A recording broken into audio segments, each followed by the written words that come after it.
Oi, gente, bom dia. Bom dia, boa tarde. Tudo bem com vocês? Hoje a gente vai conversar um pouco sobre o leste europeu, sobre o Triângulo Mágico.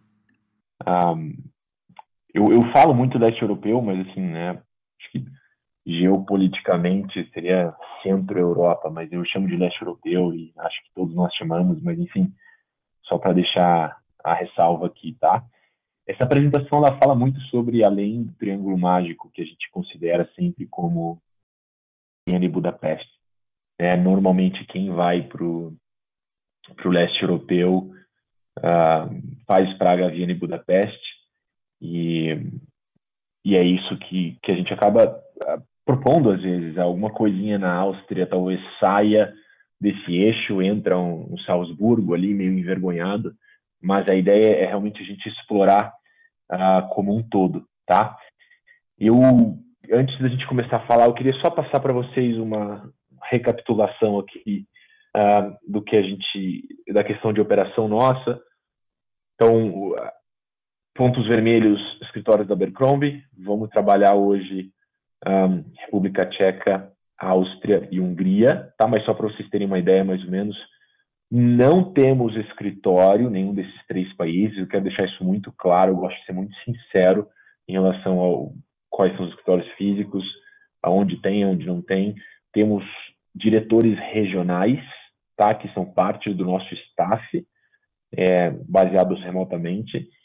Temos o escritório que coordenaria a Europa Central. A gente tem o escritório em Zurique, na Suíça.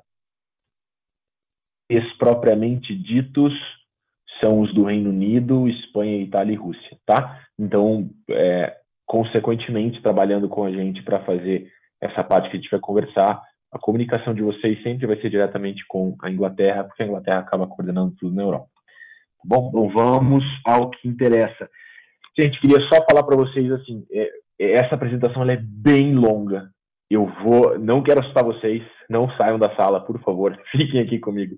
Eu vou passar rápido, tá? Eu vou tentar trabalhar muito com imagem, não vou focar em Praga, Viena e Budapeste tanto, porque eu acho que são cidades que vocês, se vocês ainda não foram, vocês já conhecem relativamente bem, a não ser que algum de vocês me mande alguma mensagem aqui pedindo para eu aprofundar um pouco mais. Aí eu dou um tempo, vou mais espaçado em uma dessas três capitais, tá bom? Mas como a ideia é justamente a gente fugir disso, eu vou falar sim de Praga, de Viena e Budapeste, mas não vou bater tanto na tecla dos principais pontos. Fala um pouco de experiência, daquilo que a gente faz de exclusividade, tá? Acho que a primeira questão para a gente entrar falando desse leste de europeu é justamente a questão histórica, uma história muito recente, né? A gente vai abrir falando de República Tcheca, mas vale lembrar que a República Tcheca a República Tcheca nasceu em 1993, se eu não me engano, no início da década de 90. A gente está falando de países relativamente novos, Eslováquia, houve a divisão, e aí a gente vai buscar ainda mais na história, que é algo que a gente fala muito, principalmente quando a gente chega aí na Áustria, né, e na Hungria, a gente fala muito da história do Império Austro-Húngaro, e, e aí a gente tem toda essa correlação, porque o Império Austro-Húngaro, a Tchecoslováquia era parte do Império Austro-Húngaro. Então, assim, no fim das contas, toda essa região de República Tcheca, Áustria, Hungria, Eslováquia, tudo bem que o Império Austro-Húngaro pegava mais para baixo, né, e até a Croácia, mas a gente está falando desses três países aqui, eles eram uma região só. Então, tem muita coisa em comum, tem muita coisa diferente, né? Eu acho que a Áustria talvez ela se destaque diferente de Hungria e República Tcheca. Acho que Hungria e República Tcheca elas se conversam um pouco mais na parte cultural, mas, bom, feito essas ressalvas, essa introdução um pouco mais histórica, que eu acho muito interessante, esse leste europeu é como as coisas são recentes, é como a gente consegue trabalhar com uma história de séculos, a gente consegue trabalhar com uma história de décadas, né, de um país que é mais novo, que, gente, é um país muito jovem ainda, a República Tcheca. E aí a gente tem todo esse conceito de música, de arte, arquitetura. Não vou me alongar muito mais no mapa, mas é porque eu acho que o mapa ajuda a gente a abrir um pouco os olhos daqui, né, uma parte, é uma boa introdução. Tem muitos itinerários temáticos que a gente sugere. Por exemplo, tem um que a gente sugere que é seguindo os passos de Elizabeth, né, ou de Sissi, mais famosa, a imperatriz. Então, é um itinerário que você vai explorar a Áustria e a Hungria e até um pouco da Bavária, na Alemanha, de uma perspectiva totalmente diferente. Você tem itinerários que você pode explorar, né, a parte mais artística, cultural, então você acaba focando bastante na Áustria, você faz um pouco da Noviça Rebelde, que foi gravada ali no oeste da Áustria, você trabalha muito a questão da música clássica, enfim, são itinerários. Kafka, a gente pode pegar Kafka na República Tcheca, fazer uma parte mais de literatura, mas vamos lá. A gente vai começar, vou pegar meu apontador roxo, vermelho, perdão. A gente vai começar por Praga, tá, gente? Aí a gente vai explorar a República Tcheca inteira. Não tracei mapa, porque, diferente do que a gente fez com Croácia, né? Não tracei mapa, tá? Porque é tudo muito perto. Então, assim, se a pessoa está em Praga e vocês acham que tem um apelo para Karlovy Vary, perdão, é bem rápido, é muito perto, tá? Talvez a região mais longe seja aqui, a região de Ostrava, onde a gente já está na Morávia, mas não é uma região que chama tanta atenção. A gente vai se concentrar mais na parte da Boêmia. Deixa eu explicar para vocês. Basicamente, para quem não sabe, a República Tcheca ela é basicamente dividida em duas regiões. Tá? A capital da República Tcheca é Praga, mas ela, como se ela fosse dividida, meu risco ele pode estar meio errado, tá? Mas é que ela fosse dividida, como se ela fosse dividida no meio. Aqui, onde está Praga, a gente tem a região da Boêmia, e aqui a gente tem a região da Morávia. Então, a gente acaba concentrando bastante na região da Boêmia, até, né, a gente vai falar dos cristais da Boêmia também. A gente tem a cidade de Pilsen, que é onde teve origem a cerveja, enfim. A gente vai bater a República Tcheca como um todo, depois vamos para a Áustria, mas aí é outra história, e aí, quando for falar de Áustria, eu faço essa introdução.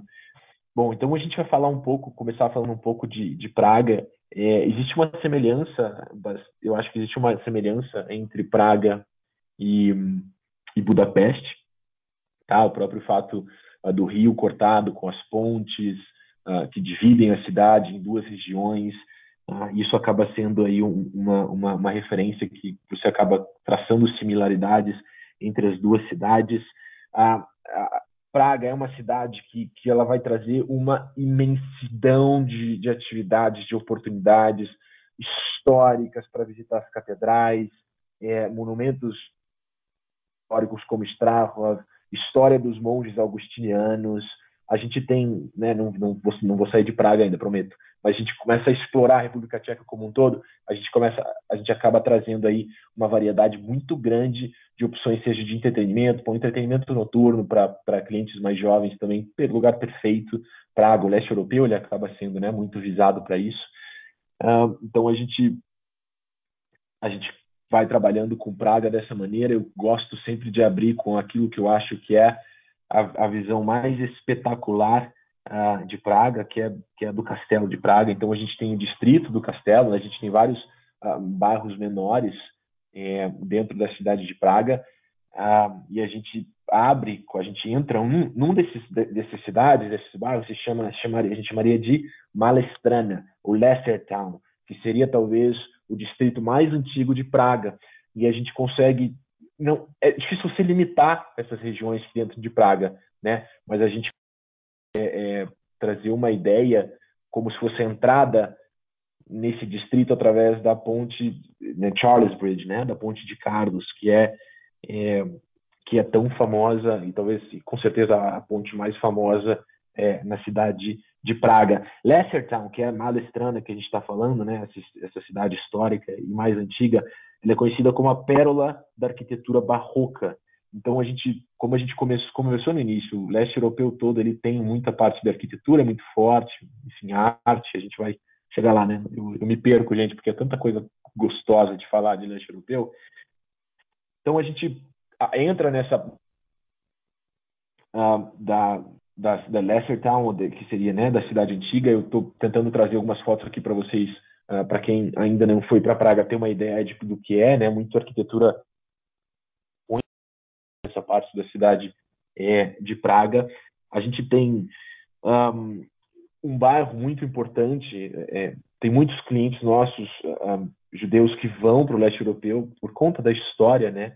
E a gente tem todo um quarteirão que se chama o quarteirão judeu, né? O quarteirão judaico em Praga, que também é o lugar onde nasceu Franz Kafka. E muito perto a gente tem também o Town Hall, que é a parte gótica da cidade. E tudo isso está dentro exatamente do que a gente estava falando, que é Mala Strana, que seria a parte mais antiga da cidade. A gente tem também um dos pontos mais importantes que está dentro da praça, seria a praça da cidade antiga, ou eles como eles chamam a praça de Lessertown, que seria a igreja de San Nicolau, ou San Nicolas. E também a igreja dos Carmelitas, elas estão muito próximas umas da outra, mas como Praga tem muita igreja, a gente tenta focar em algumas, tá? Então a gente trabalha com as que teriam uma exposição um pouco maior, que teriam uma exposição um pouco mais forte, tá? Para a parte muito mais para a parte de arquitetura do que para a parte religiosa.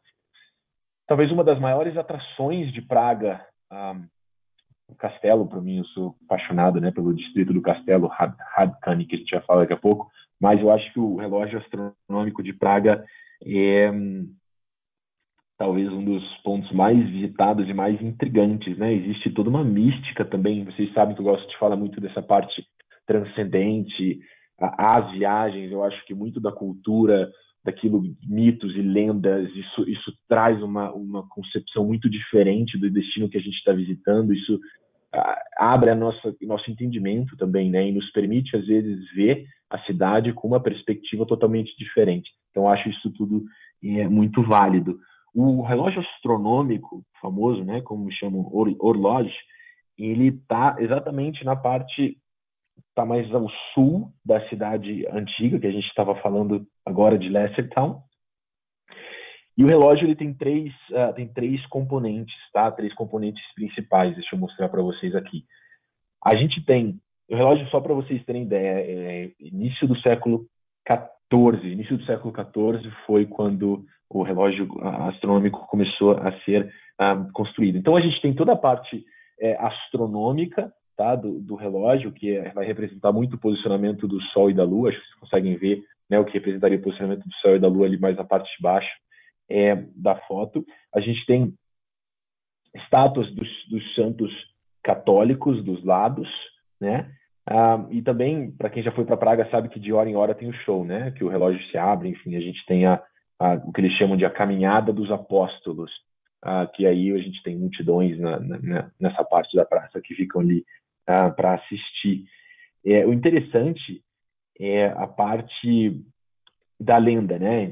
Eu gosto muito dessa parte da lenda. Então, existe uma lenda local na República Tcheca de que se, por algum motivo, o relógio astronômico fosse mal cuidado ou negligenciado no aspecto, né, de não preservá-lo da maneira como deveria ser feito, existe uma lenda de que existe um fantasma que está sentado em cima do relógio e que esse fantasma desceria para destruir as pessoas que estão ao redor. É um pouco trágica a lenda deles. Mas, assim, muitos dizem que é por esse medo da lenda, que o relógio é tão bem conservado até hoje. Enfim, aí tem toda uma questão um pouco mais mística aí, do nascimento de um garoto na noite do Ano Novo, que é a única maneira que mantém o fantasma lá. Mas, enfim, dependendo do perfil do cliente, a gente vai adaptando isso aí. Os nossos guias são muito bons para fazer. Queria trazer a foto de novo da parte mais antiga da cidade de Praga para chamar atenção para os mercados de Natal. Gente, eu acho que as regiões que a gente está explorando hoje, elas são excelentes para mercado de Natal. É um excelente produto para mercado de Natal. Eu acho que nesse ano, mais do que nunca, esse é um produto que eu acho que pode ter saída, porque o mercado de Natal ele vai começar ali na segunda quinzena de novembro, né? Então, as coisas, tem muita fé de que as coisas vão se arrumar antes, mas dezembro a gente tem bastante tempo ainda. E a gente vai trabalhar com condições totalmente flexíveis, tá? Então, depósito totalmente reembolsável, não se perde nada. É a maneira que a gente vai começar a trabalhar. Deixa eu falar para vocês de um acesso que a gente tem privado nos teatros.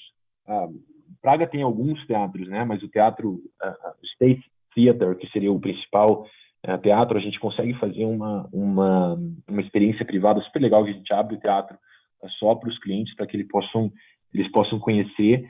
Eles vão ter uma explicação, algo bem profundo acerca de como foi, qual é a história do teatro. Tem muito, né, do trabalho que Mozart teve muito das obras dele foram expostas aqui, dos seus concertos foram expostos aqui no teatro, e a gente consegue também fazer um concerto privado, tá, para os clientes aí dentro desse teatro. Então, isso seria um Insider Access que a gente tem.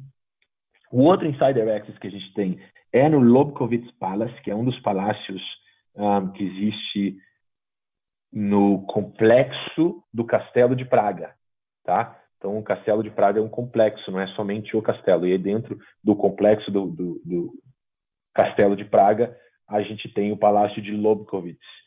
A gente consegue fazer um acesso privado, onde os clientes entram, o palácio vai estar vazio para eles, vão ser recebidos pelo príncipe e pela princesa, e aí eles têm também a possibilidade de um concerto privado. Vocês vão ver que muitas das experiências exclusivas que a gente oferece no leste europeu são muito relacionadas a concertos privados e muito a parte artística, muito em conta por causa do apelo que isso gera do que seria o Castelo de Praga, que é um distrito, né? Na verdade, como eu falei para vocês, Praga se divide em alguns distritos e o Castelo de Praga seria um distrito. Então, chamamos o Castelo de Hradčany, que foi novamente o lugar de coroação e onde os reis. É legal, porque se você for buscar nos livros de história isso, os livros de história são muito enfáticos em dizer que o Castelo de Praga foi lugar de coroação e de reinado dos reis da Boêmia, né? E dos reis e dos imperadores romanos. E é engraçado porque é justamente aquela parte territorial que eu falei para vocês, né? Que a República Tcheca é dividida em dois, morava em Boêmia. Então aí fica um exemplo. E aí no distrito do Castelo a gente tem alguns outros pontos, né? A gente teria, na verdade, eu ia falar para vocês de uma outra igreja, mas já que eu acho que ele pulou o slide. Tá? Então, vou falar para vocês do monastério de Strahov, que é um monastério que foi construído em meados do século XII. E o que chama atenção para o monastério de Strahov, eu sei que às vezes estão olhando para a foto, falando, pô, Gabriel, mas, cara, isso aí em centro europeu é um monastério qualquer. Mas o que chama atenção não é a parte externa, tá? É o que o monastério de Strahov contém e a parte interna dele. Então, antes de entrar na foto, que eu acho uma das fotos mais maravilhosas da apresentação, estou dando um spoiler para vocês, mas vamos entrar no porquê que o monastério de Strahov é importante. Ele tem o que é chamado da livraria ou da biblioteca de filosofia. E dentro dessa biblioteca de filosofia, a gente tem a biblioteca de teologia barroca, de livros de arquitetura.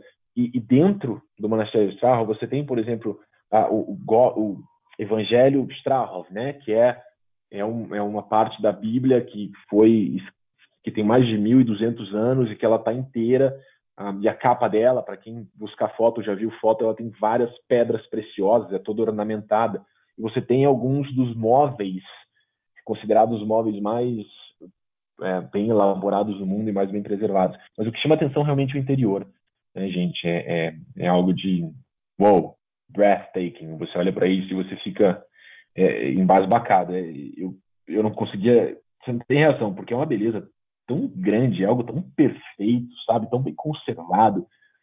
Só, por favor, lembrem que o acesso aos corredores e às bibliotecas, ele não é público, tá? Esse acesso, ele é privativo. Então, existe um corredor no meio do monastério de Strahov e você tem as grandes portas. Você está dentro desse corredorzinho, você olha para a direita e você vê, por exemplo, essa cena. Você olha para a esquerda, você vê outra sala, mas você não pode entrar. Tá, obviamente, por isso que eu coloquei Insider Access no cantinho ali, porque os nossos passeios a gente sempre vai incluir para que o cliente possa entrar, e aí ele, ela, eles, elas estão aí sozinhos.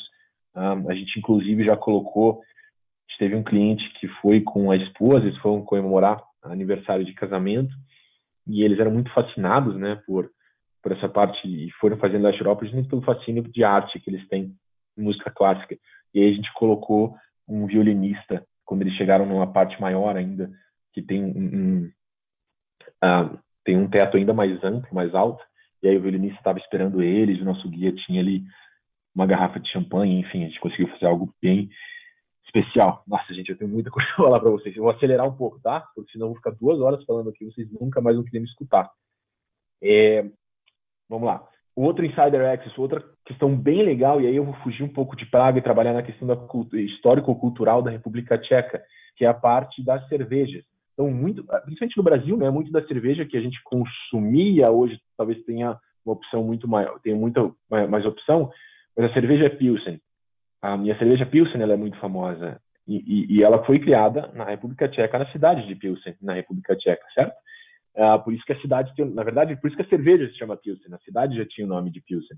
E um acesso que a gente consegue fazer a gente leva os clientes, tá, para fazer degustação de cerveja. Mas não uma cerveja qualquer, até porque a gente entende que o nível de clientela que vocês têm, né, e que nós operamos juntos, você oferecer uma degustação de cerveja qualquer não vai ser atrativo. Então vamos trabalhar com o nosso nicho de mercado. A gente trabalha com exclusividade, com aquilo que pode ser provado na hora.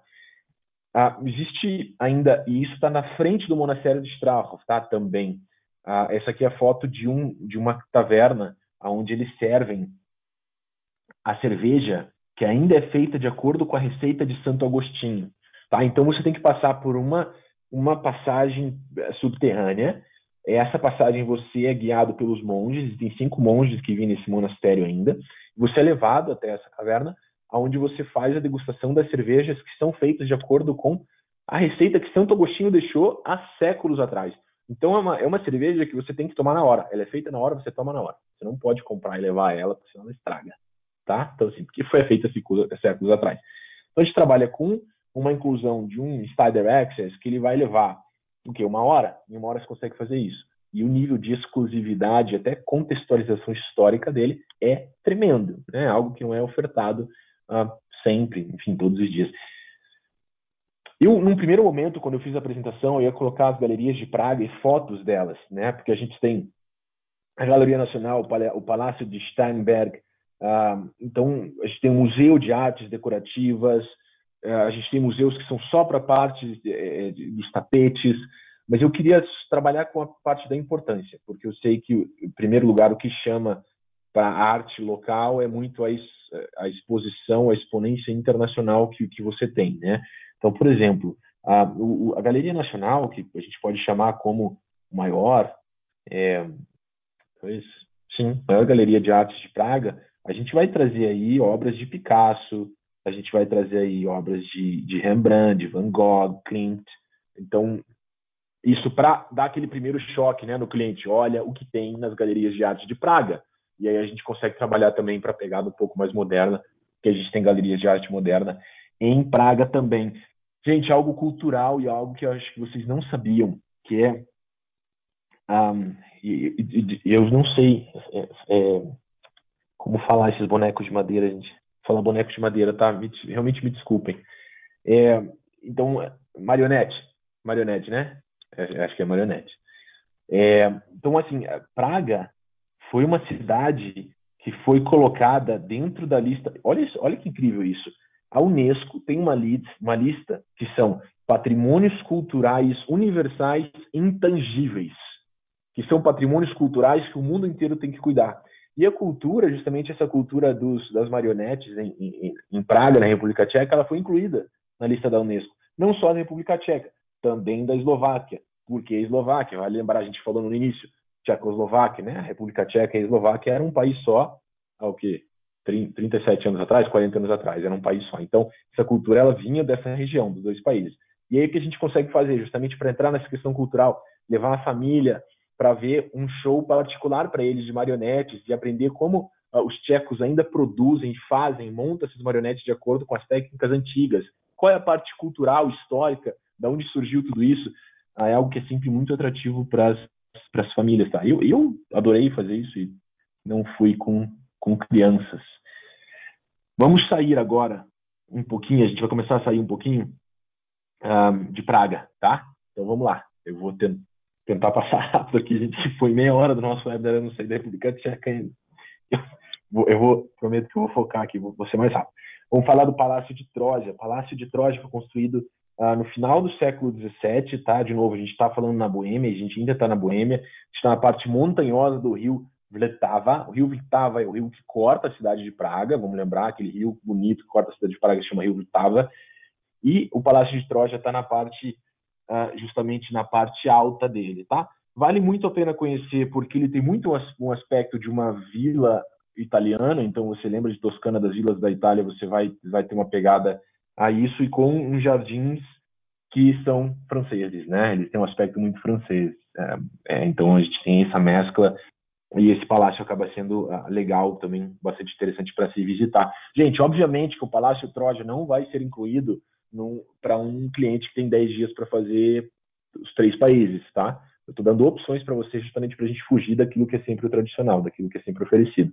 Vamos para um lugar que pode ser mais conhecido, que talvez alguns de vocês já conheçam, que é a região de Konopiste. E Konopiste é uma região... A maioria das regiões que eu estou falando para vocês, como eu no início, pode ser alcançada em um full day tour de Praga. Então é muito fácil o acesso. É um país relativamente pequeno. Relativamente não, é um país pequeno mesmo.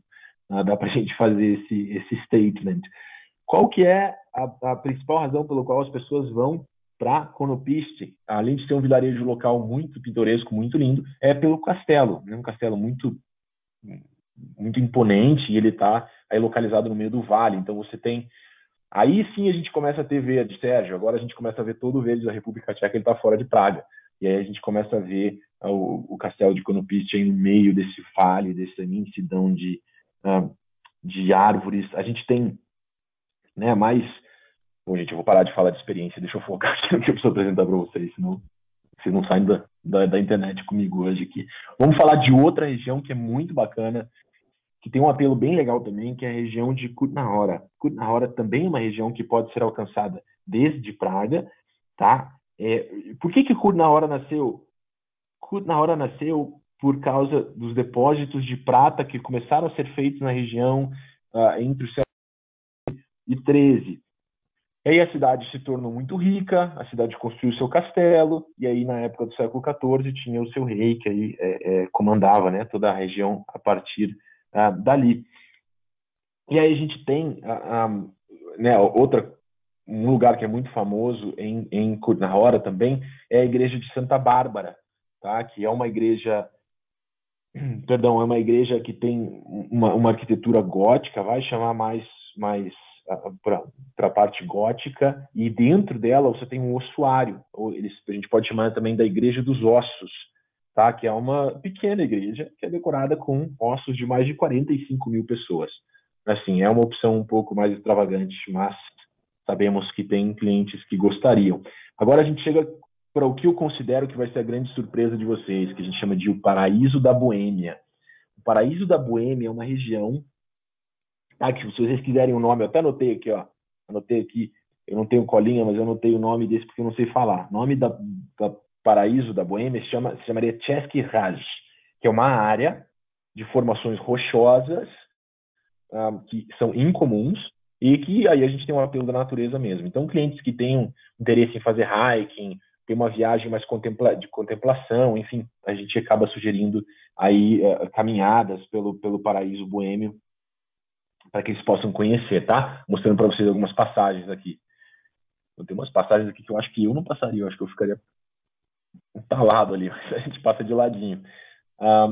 Essa cidade que eu não vou me arriscar a falar o nome, porque eu tentei, eu juro que eu tentei, eu não consigo, então eu não vou passar vergonha, eu vou falar para vocês que só que ela é parte do Paraíso da Boêmia, tá? Então é uma região, e você tem diferentes regiões menores dentro dessa região maior, que seria, a gente pode chamar de uma maneira mais fácil, como sendo o Paraíso da Boêmia. Vamos, gente, eu preciso sair da República Tcheca, né? Vamos para Karlovy Vary. Muito por conta da influência da Alemanha sobre a República Tcheca, até, né, questão do domínio nazista que foi exercido principalmente na região da Boêmia, logo de início. Muitas das cidades na Boêmia, elas têm nomes alemães, tá? Então, Karlovy Vary para os tchecos também é chamada de Carlsbad. E pode ser considerado talvez uma dos vilarejos mais autênticos para experiências de spa no leste da Europa, tá? Então a gente tem aqui enfim, uma cidade spa mesmo, com banhos termais. Tem um fato curioso dos banhos termais na Hungria, mas eu vou falar para vocês quando chegar em Hungria, não vou mais dar spoiler para vocês. E a gente tem a cidade, ou vilarejo, vamos chamar de vilarejo de Karlovy Vary, estabelecido desde o início dos anos, mais ou menos, vai pegar 1250, 1350, tá? Entre o século XII e XIII.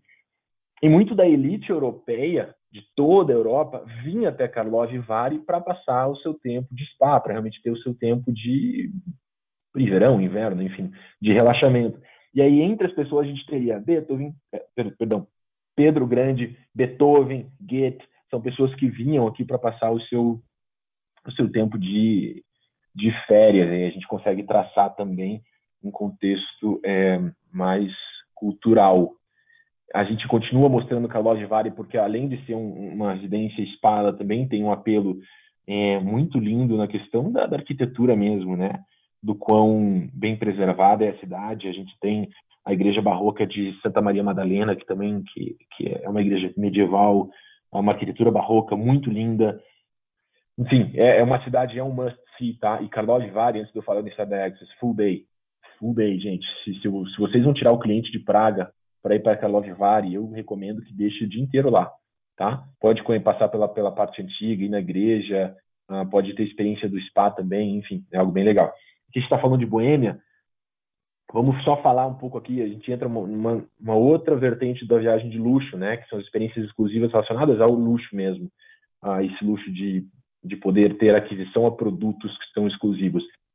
Acho que vocês sabem que os vidros da Boêmia são muito famosos, né? Às vezes, se você vai num empório, você tem taças que são feitas com cristais da Boêmia. E o fato do cristal ser da Boêmia tem um valor agregado muito mais alto naquilo. Hoje, a indústria que produz os cristais da Boêmia mais famosa se chama Moser. E a gente consegue fazer uma experiência privada para os clientes verem como é produzidos os cristais, enfim, terem uma experiência mais on hands. Český Krumlov, que aí já está saindo, estamos ao sul da República Tcheca. Český Krumlov eu considero, para mim é mais bonita que Praga, é mais bonita que Karlovy Vary. A cidade, eu não tenho uma foto dela muito superior, mas porque não tinha qualidade nas fotos, mas se você pegar uma foto de um helicóptero, você vai ver que elas são círculos dentro de círculos, e o rio vai fazendo círculos, e dentro você tem a cidade de Český Krumlov, que é uma cidade linda, é uma cidade de boneca, é uma coisa espetacular. A vista que vocês têm é de cima do castelo, então você vê o castelo de Český Krumlov. Existe um hotel, em Brusque a gente teve umas cervejas que foram criadas no sul da República Tcheca, a gente tem outros. A gente vai acelerar um pouco mais, tá? Desculpa, que a gente não sai da República Tcheca ainda. Český Budějovice, que é outro vilarejo que está muito próximo de Český Krumlov. Entre Český Krumlov e Český Budějovice, a gente tem Holasevich. Holasevich é uma cidade de uma quadra. Eu juro para vocês, gente. Você passa por Holasevich, ela é uma quadra, ela tem uma praça central e um monte de casinha colorida em volta, e uns campos e uns fenos no centro, assim. Eu tenho uma foto com meu celular, não coloquei na apresentação porque ia estourar. Mas que lugar mais lindo.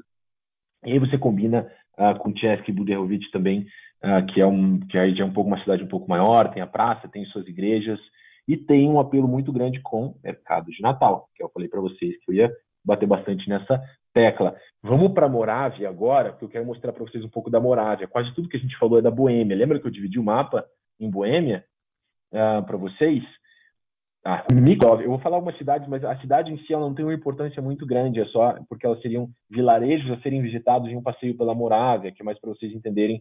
A Morávia é uma parte muito que vai trazer muito mais da natureza e também vinho, tá? Porque vamos chamar de boêmio em português tem uma conotação ruim, né? Mas vamos falar de boêmio como sendo as pessoas da Boêmia na República Tcheca. Eles são muito orgulhosos da cerveja deles, por toda a tradição e história com cerveja. Os moravianos, ou quem mora na Morávia, são muito orgulhosos do vinho deles. Então vocês podem ver que a rivalidade existe até nisso, né? E aí a gente consegue trabalhar com bastante degustação de vinho. O vinho da República Tcheca não é super famoso, assim, não super recomendo, mas se o cliente tiver e quiser fazer degustação, a gente inclui sem problema algum. A gente tem também fábricas da Skoda, né, marca de luxo de produção da República Tcheca. E tem clientes que são interessados, querem visitar, a gente também pode oferecer esta visita. Aí um dos castelos que eu acho, para mim, ele é um dos... Fala que ele é o mais bonito da República Tcheca, mas ele está quase lá, né? Que é o Castelo Lernice, que também está nessa região da Morávia. Mostrando algumas fotos para vocês. Ele tem um apelo bem de chateau, né?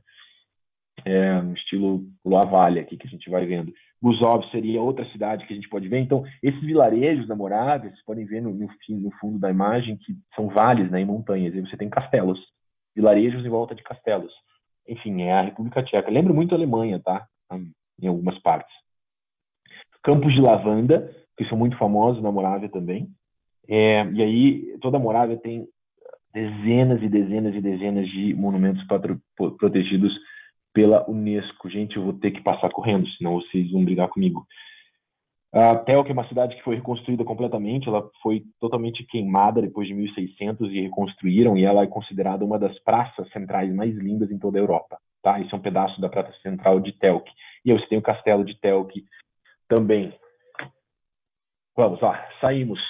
Conseguimos sair da República Tcheca. Vou para a Áustria, já vou entrar na Áustria direto para não consumir vocês aqui. Só vou falar para vocês que a gente não vai baixar para Viena, tá? Normalmente o trajeto é esse, né? Praga, Viena, e aí Viena baixa para Budapeste, seria o triângulo mágico. Eu falei, Rodolfo, Český Krumlov tá aqui, tá? Český Budějovice. Então são cidades que você pode fazer em caminho para Viena. E aí a gente vai fazer aqui. Opa, perdi meu apontador. Cadê meu apontador? Achei. Aí a gente não vem para Viena, vou deixar Viena por último, porque daí a gente conecta com Budapeste. A gente vai vir para o extremo oeste da Áustria, já aqui para Liechtenstein e na fronteira com a Alemanha. A gente vai começar com o Lago Constança, para falar de Innsbruck, Salzburgo, que também é um estado, não é uma cidade, a gente vai falar de todo o estado de Salzburgo, tem muita coisa para ser vista aqui, e aí a gente corre para Viena. Nesse caminho entre Salzburgo e Viena, a gente vai fazer uma montanha russa, tá? Explorando o que tem ao redor, e aí a gente chega em Viena. Bom, vamos lá. Vamos começar com a Áustria. Vamos começar com o Lago Constance, que é o lago que faz fronteira com 3 países. Tá? Então, de novo, é uma opção muito boa para os clientes que estão combinando Bavária com a Áustria. Tem muito cliente que faz sul da Alemanha com a Áustria, então o Lago Constance sempre vai estar presente ali. Tem 63 quilômetros de comprimento. Tá? É um lago que é dividido em lago superior e lago inferior. Enfim, excelente destino de verão, tá? Então, o cliente que está indo no verão e quer ter opções de nadar, fazer windsurfing, prática de vela, enfim, tem ciclovia, tem uma ciclovia que eu não lembro o nome, não vou arriscar porque é em alemão, tá? Eu posso errar feio. Mas tem uma ciclovia que ela vai ao redor do lago, são mais de 200 quilômetros. Então, se o cliente quer fazer um passeio de bicicleta, a gente põe as bicicletas, a gente responsabiliza por isso, leva a bicicleta até onde o cliente estiver, e aí ele consegue fazer esse passeio de bicicleta. Aí a gente entra numa região da Áustria, eu acho, gente, e é uma opinião minha, Gabriel, não é nem uma opinião minha de experiência de viagem, tá? Eu acho que a natureza na Áustria, ela é muito mais, talvez ela seja muito mais ousada, assim, enche muito mais os olhos, né? Por isso que no início eu falei que a Áustria é um país à parte, porque a Áustria você pode passar 15 dias explorando a Áustria e você vai ter coisa para ver, né? Enquanto a República Tcheca e a Hungria talvez não tenham todo esse poder. Se bem que com o que a gente viu de República Tcheca hoje dá para fazer bastante coisa. Então a gente começa a falar do trajeto da região montanhosa que se estende do Lago Constance até dentro da Áustria em direção a Innsbruck. E aí a gente fala do que seria Vorarlberg, que é justamente essa cadeia de montanhas, tá? Elas estão sob proteção natural da Europa e tem algo bem legal que a gente faz, que é degustação de queijo, tá? Tem um queijo muito peculiar dessa região, que se chama os queijos da montanha. E esses queijos da montanha têm dentro deles mais de 40 vertentes. São 40 opções diferentes. Aí a gente chega em Innsbruck. Innsbruck, que eu considero talvez a cidade mais atemporal no quesito de temporada mesmo de viagem, porque você vai no inverno, no outono, no verão, na primavera, ela é linda. Você tem opção para fazer em qualquer época do ano, né? Sem falar nos resorts de esqui que tem ao redor. Então, Innsbruck está na região de Tirol, tá? E aí a gente tem muita cultura local, a parte perdão, das crenças locais. Innsbruck é uma cidade que ela vai lembrar muito, que a gente vai ver de Hallstatt, que é uma das cidades mais icônicas, um dos povos mais icônicos, vilarejos mais icônicos da Áustria, mas de novo, esse apelo de arquitetura que a gente vê com as montanhas ao fundo não os lembram muito de Escandinávia, tá? E a gente aí está falando de Innsbruck. Innsbruck é uma cidade que é para ficar em ócio também, é para ter guia, sim, para conhecer a parte histórica, mas é para desfrutar a natureza. Normalmente quem vai para Innsbruck conhece, faz os arredores de Innsbruck, e a conexão de Innsbruck com a Bavária é muito forte, tá? Eu diria até mais a conexão existe com a Alemanha do que com o resto do leste europeu, que é o que a gente está falando. Vamos lá, vamos falar de algo muito legal que pouca gente explora, que eu não vi ninguém até hoje postar sobre isso ou falar que fez, tá? Que é o castelo de Ehrenberg. O castelo de Ehrenberg é o castelo que vocês estão vendo aqui, consegue ver a flechinha, e aí você tem um skyline, uma ponte móvel, né, que passa e tem mais de 400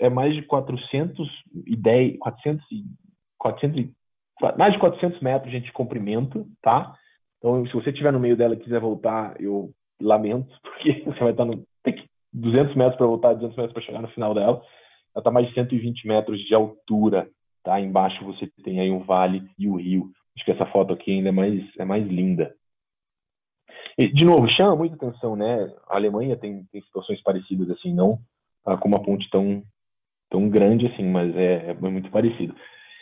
E aí a gente chega a Salzburg, que depois de Viena seria a cidade que mais atrai a atenção, que mais chama a atenção, né? Salzburg foi residência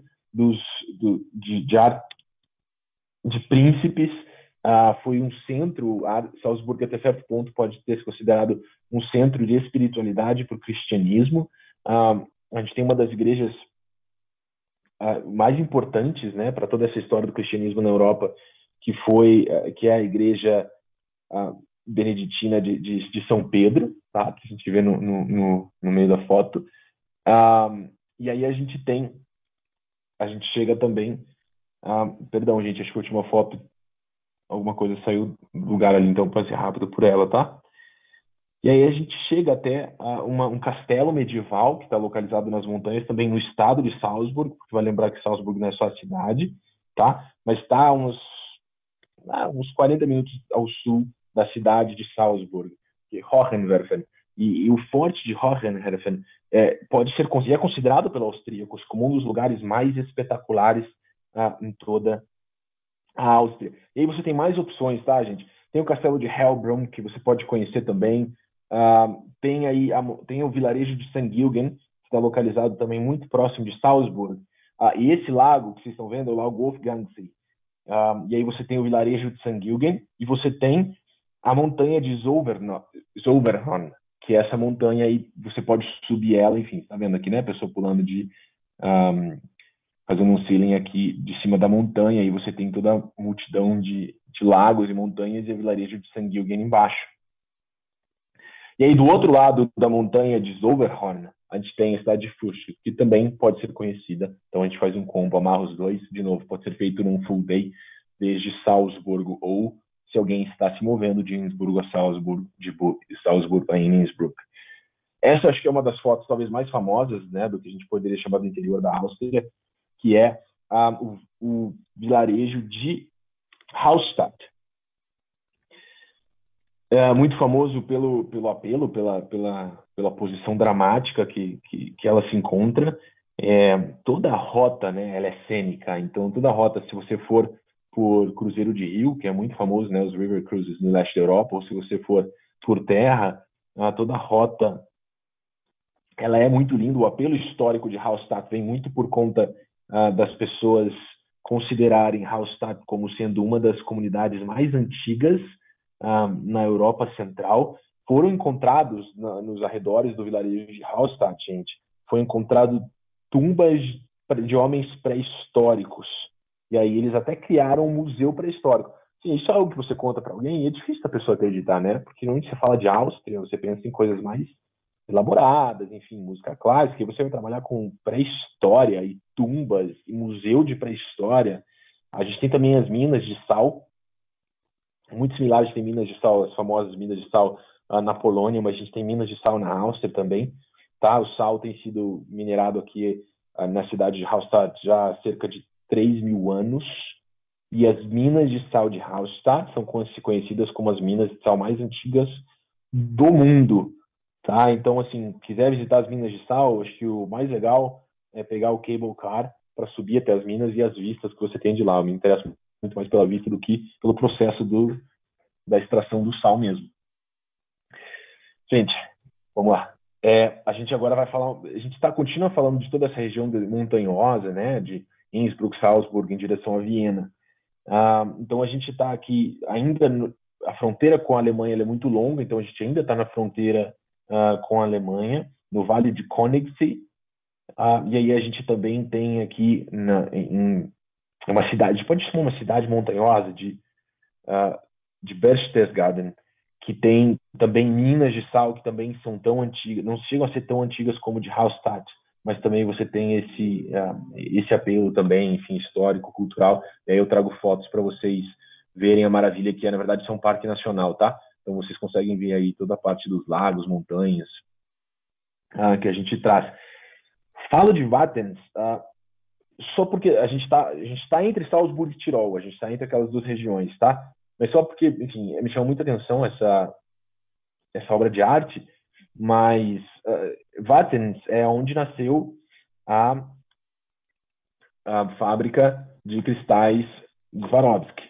Então a gente consegue também fazer um acesso exclusivo aí para quem estiver na Áustria, em Wattens, e quiser entender um pouco mais da história, enfim, conseguir fazer uma atividade, ver como os cristais são feitos, toda aquela parte mais hands-on que a gente consegue trabalhar, tá? E aí a gente vem para a Melk, que acaba sendo muito famosa porque ela pela sua catedral, pela sua igreja, tá?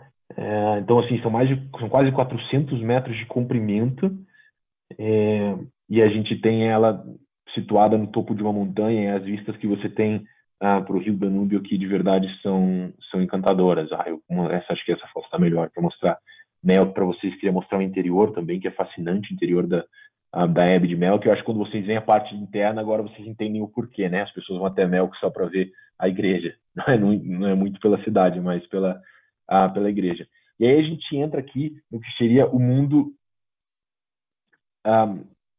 como a gente pode chamar? O mundo dos gelos gigantes, Ice Giants, a gente poderia chamar assim, né? Que é um sistema de cavernas, cobre mais de 30 mil metros quadrados, e aqui a gente tem algumas das maiores cavernas de gelo da Europa, e aí você pode fazer, enfim, o passeio e pode ir conhecendo tudo isso que está aí muito perto dessa região de Grossglockner. Eu acho que vocês já ouviram falar, Grossglockner é conhecida como a estrada mais linda na Europa, tá? Os alemães contestam esse fato, que eles dizem que eles têm estradas mais bonitas, mas eu de fato acho Grossglockner como uma das estradas mais lindas da Europa. Aí vocês veem, né, todo o desenho, enfim, por onde ela vai passando, pelo meio dos Alpes, pelo meio das montanhas, e as vistas de verdade são espetaculares. Viena. Gente, Viena, a gente pode incluir ela junto com a Suíça, né? Acho que a Áustria a gente pode incluir ela com a Suíça. É meio que um mundo à parte, assim, em questão de qualidade de vida. Viena tem sido constantemente eleita como uma das 3 melhores cidades do mundo para se viver em questão de qualidade de vida. Então a gente é muito diferente você comparar Viena com Praga e Budapeste, tá? Não tem como comparar. Questão de qualidade de vida, desenvolvimento econômico, até considerando que a Áustria está na zona do euro, a República Tcheca e a Hungria não estão, né? Tem ainda suas moedas próprias. Bom, queria só mostrar essas fotos para vocês, que elas são mais futuristas, porque eu gosto de quebrar a imagem que a gente tem de Viena, porque Viena a gente às vezes vê muito clássico, né? A gente vê catedrais, enfim, igrejas, e a gente acha que é palácios, e acha que Viena é só isso. Não, mas Viena também tem esse apelo também bastante moderno. E a gente começa a falar, Viena é muito baseado na parte da música clássica, da arte, muito na parte da cidade imperial de Viena, tá? Dentro da cidade imperial de Viena, que você tem uma porção de palácios, vai lembrar que Viena era o centro do Império Austro-Húngaro, né? E até, enfim, não vou entrar na parte histórica, deixa eu focar aqui no que eu tenho que falar de Hofburg, senão eu já começo a falar de história com vocês, gente. Desculpa, é que eu realmente adoro história da Europa, assim, é algo que me fascina. E aí a gente tem uma rua que a gente pode chamar de Ringstrasse, que ela está dentro da cidade imperial e ela tem essas construções maravilhosas que normalmente a gente vê em fotos de Viena. A primeira delas seria o Palácio do Complexo de Hofburg, que foi a residência da família Habsburg, a gente pode chamar dessa maneira. E exatamente o que eu falei para vocês, né? A família Habsburg era quem comandava o Império Austro-Húngaro, né? Para quem não lembra, a Primeira Guerra Mundial começou justamente por causa de uma tensão ali no Império Austro-Húngaro, com o assassinato na Sérvia, enfim, e aí é ali que explode a Primeira Guerra Mundial.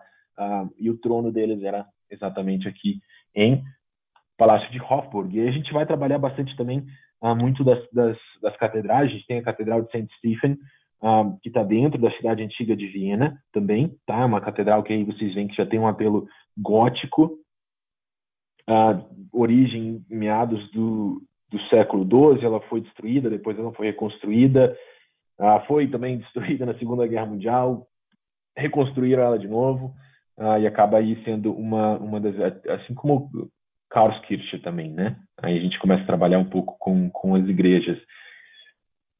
Mercado de Natal de novo, gente. Estou batendo de novo na tecla. Acho que o mercado de Natal é um bom produto. Então, só mostrando aqui algumas fotos para vocês dos mercados de Natal em Viena. Não mostrei em Salzburgo, Innsbruck, não quero que fique algo maçante. Mas queria mostrar para vocês, tá?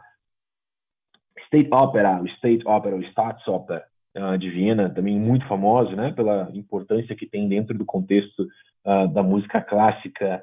E dentro da ópera de Viena a gente tem quase 1.800 lugares, e aí a gente tem, né, uma lista de nomes famosos que performaram aí na ópera de Viena, e hoje acaba sendo talvez o principal centro para os nossos clientes que querem ter essa opção. A gente consegue fazer acesso privativo exclusivo aos camarins e às partes internas antes ou depois também dos espetáculos, tá? E a gente chega no palácio que talvez seja o palácio mais famoso de Viena, que é Schönbrunn. A gente normalmente sugere meio-dia para passar em Schönbrunn, porque é muito grande o palácio, e também porque os jardins dele são imensos. E a última vez que eu fui, eu levei meu piquenique para ficar no jardim do palácio, então eu passei por Schönbrunn, levou 6 horas. Trabalhando com Insider Access, a gente consegue fazer algo de novo, né? Como eu falei no início, que a tendência das viagens do mundo do turismo nesses próximos 2 anos é muito a questão do privado, é muito a questão de menos contato. Então, a gente também consegue oferecer os passeios antes e depois do horário de abertura ao público, justamente para que os clientes tenham total privacidade e possam ficar aí bastante tranquilos. Mais um palácio, de novo. A Viena é uma cidade imperial, né? Muito pelo poder econômico que ostentou durante muitos séculos, a gente tem uma porção de palácios. O Palácio de Belvedere, para mim, é o meu favorito. Eu acho o Palácio de Belvedere o mais incrível de Viena. E é um complexo, tá? Não é só um palácio. Então, você tem 2 palácios. Você tem 2 palácios de Belvedere dentro do Palácio de Belvedere. Você tem o Palácio Alto de Belvedere, você tem o Palácio Baixo, o Upper Belvedere e Lower Belvedere. E aí você tem também uma arquitetura toda barroca, ou também os jardins, que são maravilhosos. Insider Access, a gente consegue, dentro do Palácio de Belvedere, fazer uma aula privada de valsa vienesa, tá? Então, para os clientes que quiserem ter essa experiência, a gente consegue fazer isso. A gente também consegue fazer um concerto de piano privado dentro do apartamento de Mozart, e aí a gente também consegue tematizar, se necessário for. Um outro palácio também, que está que é muito bonito, que não é explorado e que está ao sul de Viena, não está na cidade de Viena. Muita gente fica na cidade de Viena, eu sei que é muito gostoso, mas tem muita coisa legal para explorar fora, como a gente já viu, né? Que é o Palácio de Laxenburg. Aqui era onde a imperatriz usava como sua fuga. Então, quando ela queria fugir, ela vinha para o Palácio de Laxenburg. E aí você tem também um museu dentro do palácio, e esse museu é considerado o tesouro da Áustria, ou enfim, o tesouro das da realeza na Áustria. A gente tem também os vinhos austríacos dentro, a gente falou da Morávia, dos vinhos da Morávia, mas os vinhos austríacos são os melhores, tá? A gente for comparar a República Tcheca, Hungria, Áustria, a Áustria tem os melhores vinhos, salvo os vinhos de sobremesa de Tokaj na Hungria. Mas também é algo que a gente tem feito bastante, explorar vinhos.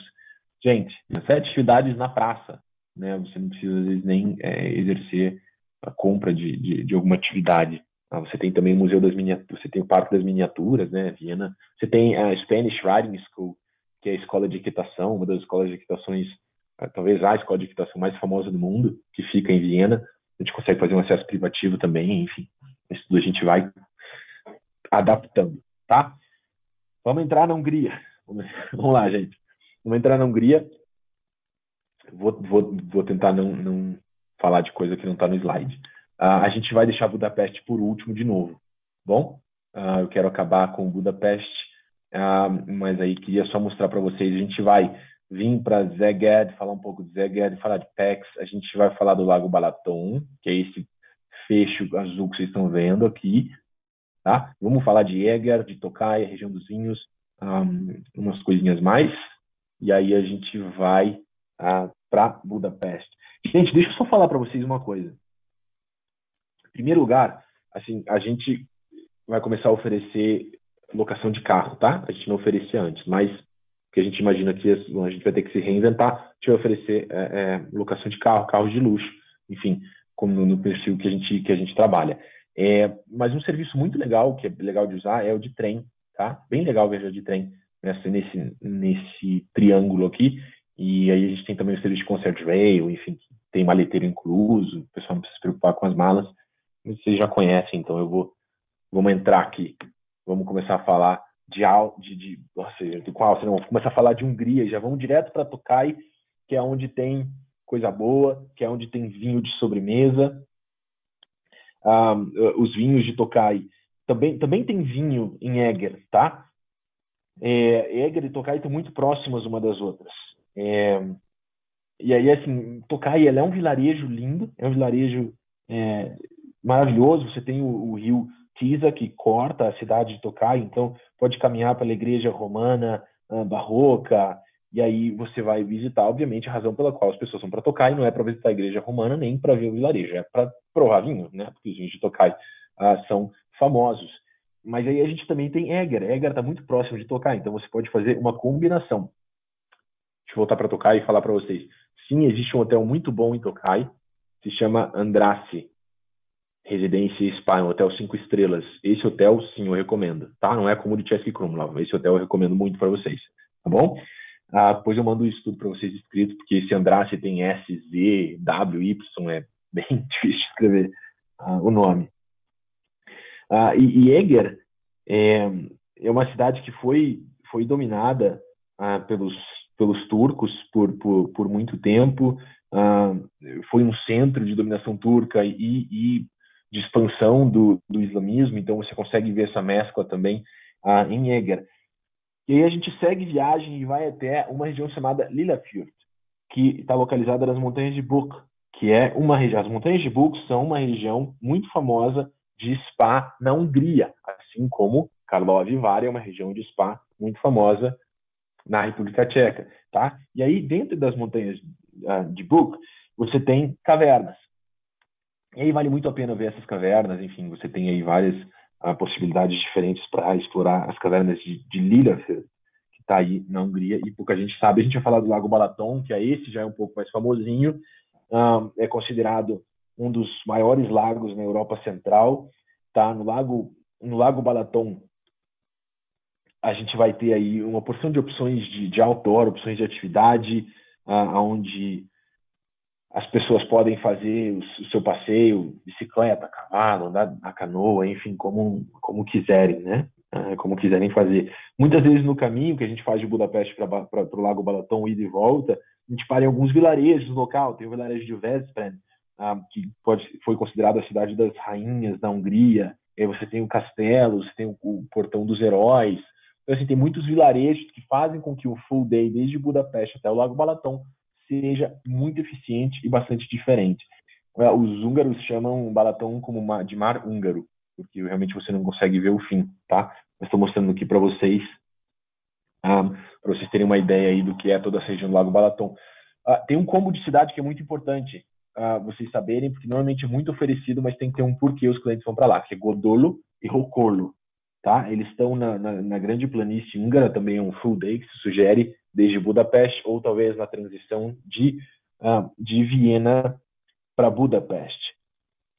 O Palácio de Godolo, que vocês estão vendo, chama Grassalkovich. E esse Palácio de Godolo foi residência da Rainha Elizabeth. Sissi, de novo, né? Ela era rainha do Império Austro-Húngaro. Então a gente tem questões históricas de Sissi em Viena, mas também tem em Hungria. Serviu como depósito de arma durante o Império Soviético, e aí a gente tem muito da parte histórica. Então, para o cliente vir para cá, normalmente vai ter que ter um interesse histórico do Império Austro-Húngaro, dominação soviética. A gente tem muito da história de como o comunismo invadiu a Hungria. Enfim, a gente entra em outras questões, tá? Mas existe essa questão para ter esse interesse. Holoco já é algo muito mais prazeroso de se ver. É um vilarejo muito, muito pintoresco. Todo o vilarejo de Holoco é registrado como Patrimônio Mundial da Unesco. Tá? Na verdade, Holoco são cerca de 50 casas tradicionais húngaras que permanecem intocadas, e elas são protegidas porque eles dizem que essas casas refletem aí o que mais precioso tem a cultura húngara. A gente tem outra cidade também, que é um vilarejo, que também pode ser visitado num full day ou numa combinação entre essas regiões que a gente está falando, que é a região de Szentendre. Bom, a gente está falando de Szentendre, que seria também outro vilarejo. Esse sim vale muito a pena ir para passar, de repente, um full day, tá? Tá na região do Danúbio. A gente vai falar só do Vale do Danúbio. O Rio Danúbio, vai lembrar, corta a cidade de Budapeste. E aqui, Szentendre pode ser considerado como o centro da cultura húngara no período do renascentismo, tá? Da Renascença. Então, a gente tem aí fotos para vocês verem que é um vilarejo muito típico, muito local. É gostoso de caminhar, enfim, um almoço especial, conhecer no caminho. Não recomendaria sair de Budapeste só para ir até Szentendre. Eu acho que vale a pena se você está combinando. Eu quero fazer um full day fora de Budapeste. Então a gente vai trabalhar isso com essas cidades. A gente chega no Danúbio, né? Muitos cruzeiros de rio saem de Budapeste e aí a gente tem o Vale do Danúbio, que acaba trazendo aí uma porção de opções que são de realmente contemplar, né, gente? Porque é natureza pura. E aí queria chegar até uma cidade que pouca gente sabe, que é a cidade de Esztergom. A cidade de Esztergom, ela está também localizada aí, obviamente o Rio Danúbio corta muito a Hungria, corta quase a Hungria pelo meio. Mas ela, além de estar localizada na frente do Rio Danúbio, a Esztergom também tem a igreja que é considerada a igreja mais importante na Hungria, tá? O castelo, perdão, não é a igreja, o castelo mais importante na Hungria, tá? E aí você tem, enfim, histórias de reis, de coroações, essa é uma cidade que definitivamente se inclui quando a gente faz um passeio pelo Danúbio, pelo vilarejo, e também pela importância que a cidade tem, né? Todo o contexto histórico-cultural. A gente tem a cidade de Szeged, aí é a cidade que já está mais ao sul da Hungria, é o outro lado, tá? É uma cidade que foi também totalmente reconstruída nos anos 1900. É uma cidade que pode ser considerada um dos centros do neobarroco e da arquitetura Art Nouveau. Então a gente inclui normalmente quando o cliente tem um interesse mais na parte de arte. A gente tem também dentro de Szeged a igreja que se chama a Igreja Votive, que não é a maior, não, é uma das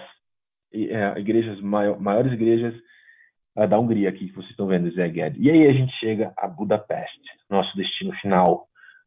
Eu falei, gente, estou conseguindo, vou terminar no horário, viu? Só 15 minutos, vou conseguir. E aí a gente sempre tem uma pergunta, né, gente? Budapeste. Qual é Buda? Qual é Peste? Porque a cidade é dividida em dois. Então, o Danúbio corta em Buda e Peste. E aí eu sempre penso, você tem que pensar que Buda é onde tem o castelo. Chama Buda Castle. Então, Buda é onde tem o castelo. Então, Buda está do lado de cá, do lado esquerdo. E aí, a Peste é onde a gente tem a parte mais plana da cidade. E Buda é onde a gente tem montanhas, tá bom? Então, na verdade, o que você vê nas fotos, montanhas, castelo na montanha, o bastião dos pescadores, enfim, tudo isso está na parte de Buda, que é a parte que a gente tem os hills, que a gente tem as montanhas. Cruzeiros de rio, recomendamos muito. Dinner cruises também são uma ótima opção em Budapeste, tá? E as pontes são maravilhosas, né? Não sei qual das duas é mais bonita, mas as duas são de verdade espetaculares. E aí a gente vem, né, mostrando para vocês uma, talvez a que se considere talvez a mais famosa seria a Chain Bridge. Em Budapeste, desde Chain Bridge você consegue tem um funicular que sobe até o Palácio Real, que a gente tem, que é também onde está o Buda Castle, você pode chamar de castelo ou de Palácio Real, qualquer um dos dois, a nomenclatura está valendo. Então você sobe de funicular até lá. E aí a gente tem alguns pontos, né? Eu vou falar porque Budapeste também é uma cidade que tem muita coisa para ser vista. Embora seja uma cidade relativamente pequena, você precisa caminhar mais em Budapeste do que em Praga. Em Praga é muito mais fácil você se locomover. A Budapeste é uma cidade ela já está mais expandida, né? Você precisa mais tempo para cobrir. Então a gente tem alguns pontos, né? Como a igreja da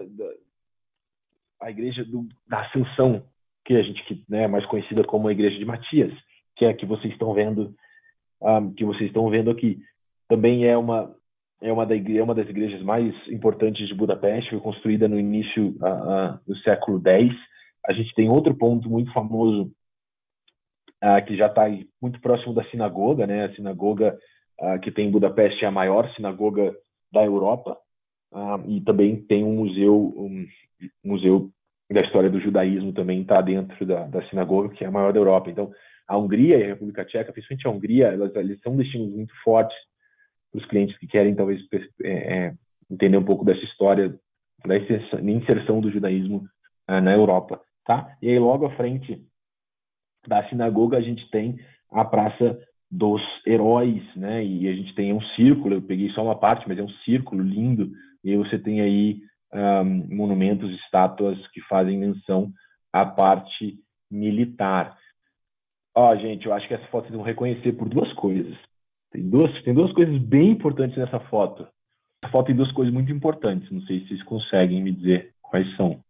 Mas para os nossos clientes, né? Tem uma que é importante para todo mundo que vai para Budapeste, tem outra que é muito importante para os nossos clientes.